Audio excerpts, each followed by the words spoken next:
Hello everyone, welcome back to STS, Science, Technology, Economy, Strategy 등을 고민하는 곳입니다. 2021년 말 기준으로 일본의 국채 잔액이 대략 한 1000조 엔 된다고 합니다. 국가 부채를 GDP로 나눈 비율이 263%라고 하니까 세계 1등입니다. 한국은 이제 한 50% 넘긴 수준이라고 하죠. 그래서 일본을 적자 대국이라고 할 수 있을 것 같습니다. 현재 2년 이상 진행 중인 글로벌 인플레이션, 그래서 일본도 장기간 역대급 디플레이션 상황에서 벗어나서 물가가 지속적으로 오르고 있는데 9월 CPI가 전년보다 3% 올랐다는 겁니다. 이게 지금 계속 오르고 있고요.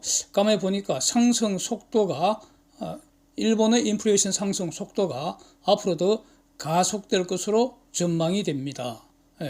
미국이나 한국의 인플레이션이 이미 꺾인 것으로 보이는 것과는 지금 정반대입니다. 그래서 이걸 반영해서 N달러 환율이 폭등 중이라는 겁니다. 그래서 N 가치가 연일 폭락 중이라는 겁니다. 32년 만에 150엔 에서 지금 등락 중입니다. 그렇다면은 일본의 국채 수익률도 폭등, 즉 일본 국채가 폭락하는 것이 경제 법칙에 맞습니다. 그런데 사진을 보시면은 일본의 국채 수익률 곡선이 지금 매우 흥미로운 그런 형태입니다. 금년에 그 10년물 수익률은 0.25%에서 금년 내도록 지금 횡보하고 있습니다. 1년 이하 수익률은 마이너스 금리를 유지하고 있습니다.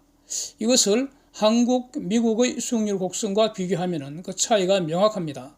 결론적으로 한국과 미국의 수익률 곡선은 경쟁시장에서 수요 공급 경제 법칙에 따라 형성이 되는 정상적인 수익률 곡선 형태인데, 일본의 수익률 곡선은 시장에서 결정되는 것이 아니라 일본 정부가 보여주고 싶은 대로 일본 정부가 만들어낸 그런 이상한 수익률 곡선이라는 겁니다. 그래서 일본 정부가 저런 수익률 곡선 형태를 유지하기를 원한다는 겁니다. 이걸 바로 YCC, 즉 Yield Curve Control이라고 하는데, 이걸 잘 정리를 하면은 현재의 엔화 폭락 이후에 일본 국채값 폭락이 기다리고 있다. 이 사실을 매우 자연스럽게 추론할 수 있다. 이렇게 요 내용을 정리를 해보겠습니다. 사진은 일본의 기준금리 추세를 보여줍니다. 2016년부터 마이너스 0.1%에서 아직까지 지금 유지되고 있습니다. 일본의 장기 경제 성장률 추세도 같이 보시죠. 잃어버린 30년 지나면서 장기 경제 성장이 침체되자 마이너스 금리 유지하면서 돈을 왕창 풀어서 경제 성장을 추진을 했다는 겁니다. 아베노믹스라고 하죠. 근데 일본도 지금 인구 감소, 저출산이 이게 가장 먼저 진행된 그런 다운사이징 사회입니다. 아무리 돈을 풀어도 장기 디플레이션 하에서 경제 성장이 안 됐습니다. 그래서 대규모 재정 지출로 경기 부양책 계속 했는데 그 결과 국가 부채만 계속 이제 증가했다는 겁니다. 그런데 이제 세상이 전혀 예상하지 못한 팬데믹 상황을 맞았고, 또 그 팬데믹 이후에 드디어 30년, 40년 잠자던 인플레이션 시대가 돌아왔다는 겁니다. 그러니까 인플레를 막아야 하기 때문에 미국을 선두로 글로벌 경제가 양적 완화 멈추고 양적 긴축으로 금리 인상으로 돌아섰는데도 불구하고 일본은 아직도 양적 완화를 무제한으로 계속하고 있다는 겁니다. 이게 핵심인 것 같습니다. 일본은 2022년 예산의 대략 4분의 1을 국채 원리금 용도로 지금 사용한다고 합니다. 그래서 일본은행이 기준금리를 가령 한 100bp만 올려버리면은 일본의 국채 원리금 부담액이 3.7조 엔, 한국 돈으로 35조 7천억 정도 증가한다는 겁니다. 이게 국채 잔액의 대략 한 0.37% 정도 이렇게 되는 것 같습니다. 그래서 일본은행이 YCC, Yield Curve Control 정책을 실시한 것으로 이렇게 이제 짐작이 되는데, 결국 이 말은 금리 올리는 것보다는 YCC 정책을 실시하는 것이 더 싸다고 이렇게 일본 엘리트들이 판단한 것으로 이제 추정이 되는 것이죠. 다 산수해 봤을 거 아닙니까? 그래서 10년 일본 국채 수익률이 0.25% 이상 올라가면은, 즉 국채 가격이 내려가면은 무제한 매입하기 시작했다는 겁니다. 일본 국채 가격은 가격 하한선이 딱 설정이 되어서 일본 은행이 매입을 시작하는 그 가격 이하로는 아직은 하락하지 않고 있다는 겁니다. 즉 0.25% 이상으로는 수익률이 올라가지 않는다는 겁니다. 다시 말하면은 일본 국채를 갖고 있는 사람은 0.25%에는 언제든지 팔 수 있다, 이런 뜻입니다. 누가 사갑니까? 일본 은행이 사간다는 겁니다. 지금까지는 이런 모습입니다. 그래서 한국, 미국, 일본의 10년물 국채 수익률 추세를 한번 보시면은 한국은 지금 4.5%, 미국은 4.18% 이렇고요. 일본은 0.246%라는 겁니다. 즉 한국, 미국은 시장 상황, 즉 경제 상황을 정상적으로 반영하는 그런 시장 가격인데, 일본은 시장 상황과는 아무 관계없이 그냥 일본 은행이 매입하는 가격이라는 겁니다. 하여튼 일본 은행이 국채를 무제한 매입을 하면서 일본 은행 국채 보유 비율이 이제 급증을 하게 되겠죠. 그래서 2013년에는 대략 한 10%였다고 합니다. 3월에 13%였다고 하고요. 그런데 22년 3월에 43.3% 돌파했고요. 22년 6월 말 기준으로 50.4% 돌파했고요. 이렇게 계속 올라가고 있습니다. 그래서 여기 그 사진을 보시면은 일본 은행이 계속 사는데, 그럼 누가 팔았느냐? 은행, 보험사, 연기금 등등 일본 은행 이외에 다른 곳은 다 일본 국채 비중을 축소했다는 겁니다. 그래서 최근까지도 10년물 무제한 0.25% 매입해 오고 있고요. 그래서 이제 다른 수익률이 이제 급등을 하니까 그까지 다 지금 싸그리 매입을 하고 있다는 겁니다. 그래서 가령 지난 금요일 날 처음으로 일본이 150엔 돌파하고 막 그런 그 시절에 사진 해외 언론을 보면은 일본 은행이 긴급 국채 매수에 나서서 보통 일정대로 매수를 했는데 그 사이에 엔달러 환율 150엔 넘어가고 10년물 국채 수익률이 0.25% 넘어 올라가니까 일정 이외에 추가로 긴급하게 국채 매수에 나서서 가령 거기 보니까 이제 지난 금요일 그 즈음에 하루에 10년에서 20년물 사이 1,000억엔 정도를 매수를 했고 5에서 10년물 사이를 1,000억 엔을 또 매수를 했고 10년물 0.25%에 대해서는 무제한 매수 주문을 걸었다는 겁니다. 그래서 얼마를 샀는지는 보도가 되지 않았고요. 25년물 이상에 대해서도 500억 엔을 매수 주문을 걸어서 그래서 팔겠다는 건 다 샀다는 겁니다. 팔겠다는 건 다 샀다. 그래서 매수 주문을 대략 한 10년에서 20년물, 그 다음에 5에서 10년물 요 사이에는 각 1,000억 엔씩 매수 주문을 걸었는데 실제로 매수한 금액은 대략 한 쪽에서 한 2, 3억 엔 더 샀다는 겁니다. 그러니까 시장에서 팔려는 거는 다 일본은행이 다 사줬다는 뜻입니다. 이런 현상이 지금 매일 계속되고 있습니다. 그래서 이미 일본은행의 국채 보유율은 지금 6월 말에 50.4%였으니까 지금 10월 현재에는 아마 60% 넘은 거 아니냐, 이렇게 추정하는 것이 합리적이지 않을까, 이렇게 이제 보여진다는 겁니다. 그래서 도대체 이게 무슨 의미인지 이제 자세히 한번 보겠습니다. 그리고 무슨 일이 일어날지 정리해 보겠습니다. 채무자는 일본 정부입니다. 국채니까요. 일본 재무성이 발행하지 않습니까? 채무자입니다. 10년 채무를 0.25%에 지금 빌려서 사용한다는 겁니다. 이건 사실상 공짜 아닙니까? 그런데 공짜로 무제한 돈을 빌려서 사용한다는 건데 이 실질은 일본 은행을 통해서 N을 무제한으로 찍어내고 있다, 이런 뜻입니다. 일본 중앙은행의 독립성은 사실상 사라졌다, 이렇게 봐야 되지 않겠습니까? 그래서 고 아베 총리가 일본 은행을 일본 정부의 자회사라고 공개적으로 말한 그런 보도도 있다는 겁니다.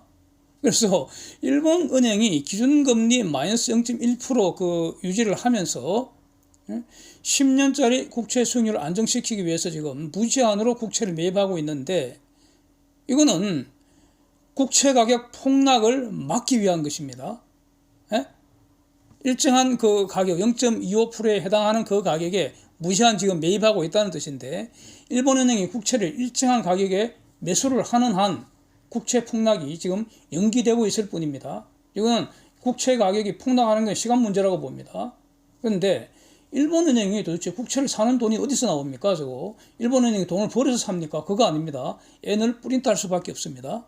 예, 그래서 과거 일본은행 국채 보유 비율이 가령 이제 10% 선에서 안정적으로 이제 그 유지가 되다가 최근에 만약에 60%를 넘어섰다면은, 그러면서도 계속 매수하고 있기 때문에 매일 매수를 해야 합니다. 그렇다면은 그동안 대략 50% 이상 보유 비중이 늘었다. 즉 500조 원이 시중에 더 프린트 됐다, 이런 뜻 아닙니까? 그렇죠? 그러면은 비록 지금 일본은 미국 달러와 무제한 무기한 통화 수합 해당 통화 수합을 할 수 있는 그런 국가입니다. 그래서 일본 엔화가 국제 통화로 이제 그 대접을 받고 있는 겁니다. 예? 5개 국가가 있죠. 달러와 무제한 무기한 통화 수합할 수 있는 5개 나라가 있습니다. 예? 유로하고 영국하고 일본하고 스위스하고 캐나다입니다.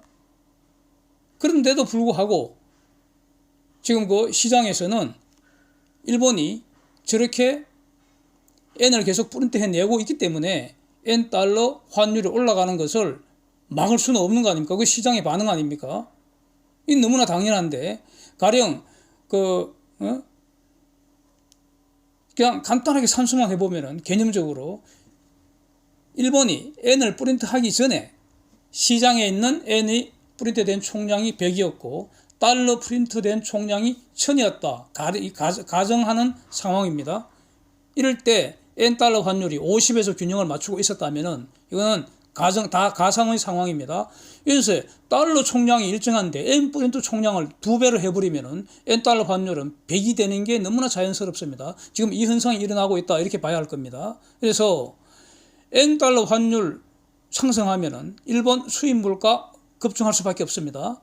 그런데 일본도 지금 과거와 달리 일본의 그 주력 수출 기업들이 전부 상당 부분 해외로 나가 있습니다. 그래서 현재는 일본 그 환율이 올랐다고 해서 수출이 크게 늘지 않습니다. 그러나 수입은 바로 늘어나게 됩니다. 이런 그 경제 구조로 바뀌었기 때문에 이것은 한국도 비슷한 상황이고요. 그래서 N 환율 급등은 일본 무역 수지를 폭등시키게 되는 겁니다. 폭증시키는 겁니다. 그래서 경상수지 흑자 폭을 급감을 시키고 결국 경상수지 적자로 갈 수밖에 없는 상황입니다. 이렇게 되면은 일본의 외환 보유고 감소하게 되고요. 수입 물가 폭등하면은 다시 국내 인플레이션을 폭등시켜서 이것이 일본 국채 수익률 급등시키게 된다. 즉 환율 급등의 악순환 이 고리에 빠질 수밖에 없다는 겁니다. 이건 어쩔 수가 없다고 봅니다. 그래서 만약 일본이 N달러 상승을 방어를 하려면 어떻게 해야 됩니까? 외환 보유고 활용할 수밖에 없습니다. 달러 팔고 N을 사야 합니다. 그러니까 N달러 150 돌파하니까 일본 당국이 개입했다는 거 아닙니까? 그래서 N이 다시 148엔 7엔 이렇게 하락은 하였지만 이거 N달러 환율 오르는 거 이거는 피할 수 없다, 이렇게 봐야 할 것 같습니다. 그래서 여기서 일본의 막강한 국가 권력도 할 수 없는 게 있다는 겁니다. 인플레이션을 인으로 막을 수는 없지 않습니까? 일본 은행이 국채를 매입해서 국채 가격 폭락은 일시 막을 수는 있겠지만은 인플레이션은 막을 수 없다는 겁니다. 예?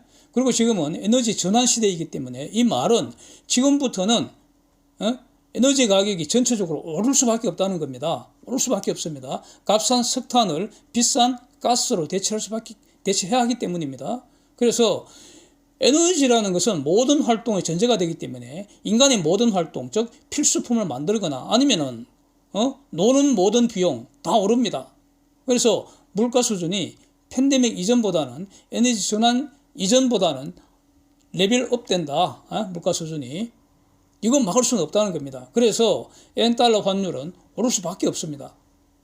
이것이 일본의 물가 상승 가속시킨다. 다시 N달러 환율 올린다. 이런 악순환이 계속 돌아가는 겁니다. 일본 국가 권력이 N달러 안정시킬 수 있는가? 이것도 원칙적으로는 불가능합니다. 이거 마치 채권 가격 고정시키듯이 N 가격 고정시킬 수 있겠는가? 일시적으로는 가능하지만 지속 불가능하다고 봐야 합니다. 그러니까 N달러 환율을 안정시키려면 외환 보유고 사용해야 합니다. 그래서 일본은 수시로 외환시장에 개입해서 N달러 환율이 급속히 오르는 거 저지하려고 할 것이고, 앞으로 해왔고, 앞으로도 지금까지 그렇게 해왔고 앞으로도 그렇게 하겠지만 오히려 N을 팔아치울 기회가 될 뿐이라는 겁니다. 잠시 막을 수는 있지만 근본적인 지속 가능한 대처가 될 수 없다는 겁니다. 그래서 인플레이션 진행되면은 시장에서 금리 오르는 거 이게 당연한 현상입니다. 장기 채 수익률은 인플레이션을 반영할 수밖에 없기 때문입니다. 그래서 국채 가격 하락은 지속될 수밖에 없다 이런 겁니다. 그래서 일본은행 계속 매입하는 것도 한계가 있을 거라는 겁니다. 자, 이런 악순환을 끊어버리려면은 과거처럼 경제가 고도 성장을 해야 합니다. 즉 무역수지 흑자가 되고 달러가 계속 들어와야 됩니다. 그런데 일본도 대표적인 다운사이징 사회이고요. 인구 감소한 지 한국보다 지금 더 오래됐고요. 그래서 점점 많아지는 저 일본 부채를 점점 줄어드는 인구가 상속할 수밖에 없는데, 그래서 일본 경제가 과거처럼 고도 성장한다는 것은 이거는 사실상 불가능할 것으로 보인다는 겁니다. 이렇기 때문에 이제 시장에서 무슨 일 벌어질지 정리해 보겠습니다. 일본 국채는 지금 역사적 고평가라고 봐야 합니다. 그래서 일본 채권 팔아치워야 합니다. 일본 은행이 비싸게 무제한 사주고 있을 때, 이때 팔아치워야 한다는 겁니다. 일본 은행이 저렇게 무제한 사주고 있는 것은 지속 불가능합니다. 그래서 덩신 일본 은행이 사줄 때 일본 채권 팔아치우라는 겁니다. 두 번째, 채권이 없으면 N을 팔고 달러를 사야 합니다. 그래서 덩신 일본이 달러를 팔아서 N을 사주고 있을 때 이때 N을 팔아치워야 한다고 봅니다. 그 다음에 N이 없으면 어떻게 해야 됩니까? 일본에서 N을 빌려서 달러를 사야 한다는 겁니다. 덩신 일본이 N을 싸게 빌려주고 있을 때 그거 빌려서 그거 싹 팔아치워 버리고 달러를 사야 한다는 겁니다. 즉 N을 달러로 바꾸라는 겁니다. 이렇게 사모은 달러로 미국 채권이나 한국 채권을 사는 게 유리하다는 건 그런 뜻입니다. 그래서 시간이 흐르면 어떻게 되겠습니까? N은 폭락하고 일본 국채 폭락할 수밖에 없습니다. 그때 미국 채권, 한국 채권 원리금 두둑하게 챙겨서 일본 N 부채 싹 상환해버리면 남는 돈이 그득하다는 겁니다. 이익을 누릴 수 있다. 이런 뜻이 되겠습니다. Thanks for watching. See you next.